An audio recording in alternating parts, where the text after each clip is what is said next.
Hello friends, আসসালামু আলাইকুম। Welcome back to my channel. আমি সিনথিয়া বলছি। আশা করি সবাই ভালো আছেন, আমিও অনেক ভালো। তো আজকে আমি আমার বাচ্চার জন্য বিরিয়ানি রান্না করব। তো ভাবলাম একটু বেশি করি যেন সবাই খেতে পারি। তো এখানে আমি নিয়ে নিয়েছি আলু ছোট ছোট করে, আমি নিয়ে নিয়েছি গরুর গোস্ত ছোট ছোট করে নিয়ে নিয়েছি, দুটো পেঁয়াজ কুচি করে নিয়ে নিয়েছি দুটো কাঁচামরিচ, নিয়ে নিয়েছি মুগ ডাল, আর নিয়ে নিয়েছি পোলাও চাল।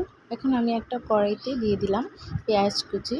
তো এখানে আমি এই পেঁয়াজগুলো বেরেস্তা করব, তাই আমি এক্সট্রাভাবে ভেজে উঠিয়ে রাখবো। তো এখন আমি পেঁয়াজগুলোকে ভালো করে নেড়ে দিচ্ছি। তো পেঁয়াজগুলো ভালো করে ভাজার পর আমি উঠিয়ে নিয়েছি। এখন আমি দিয়ে দিয়েছি আর অল্প পরিমাণ পেঁয়াজ তেলের ভিতরে। এখন দিয়ে দেব এখানে দুটো কাঁচামরিচ দিয়ে দিয়েছি আদা রসুন বাটা। ভালো করে নাড়ার পর দিয়ে দিয়েছি কাঁচা জিরের গুঁড়ো,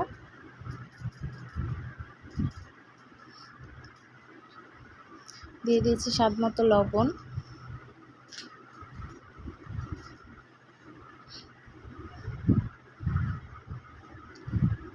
কিছুক্ষণ কষানোর পরে আমি দিয়ে দিয়েছি গোশগুলোকে ভালো করে নেড়ে দিয়ে এখন আমি দিয়ে দেব আলু আর মুগ ডালগুলো ধুয়ে রাখা। এগুলো দেওয়ার পরে ভালো করে আমি নেড়ে একটু পানি দিয়ে ঢেকে রাখবো।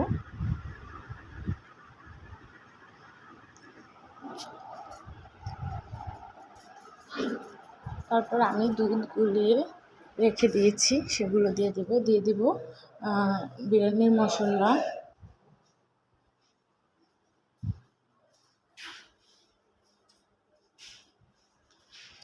এখানে আমি আরেকটা কড়াইতে দিয়ে দিয়েছি পেঁয়াজ কুচি, দিয়ে দিয়েছি দুটো কাঁচামরিচ। আমি ঝালটা একটু কমই দিলাম কারণ আমার বাচ্চা খাবে তাই। তো আমি আগেই পোলাও চালগুলো ধুয়ে একটা ঝাঁকাতে রেখে দিয়েছিলাম।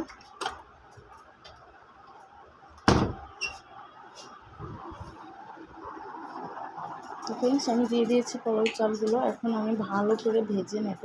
যত বেশি ভাজা হবে তত বেশি বিরিয়ানিটা ভালো হবে। তো আমি দিয়ে দিয়েছি স্বাদ মতো লবণটা একটু কম দিলেই ভালো হবে, কারণ আমি গোশগুলো যখন ভুনা করেছি তখনই আমি ভালো করে লবণ দিয়ে দিয়েছি। তো এখানে আমি একটু আদা রসুন বাটা অ্যাড করেছি।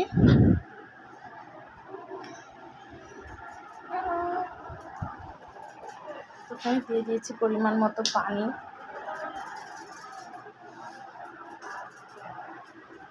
তো কিছুক্ষণ ঢাকার পরে এখন দেখুন কতটা সুন্দর হয়েছে। আমি দিয়ে দিয়েছি বেরেস্তাগুলো উপরে ভালো করে।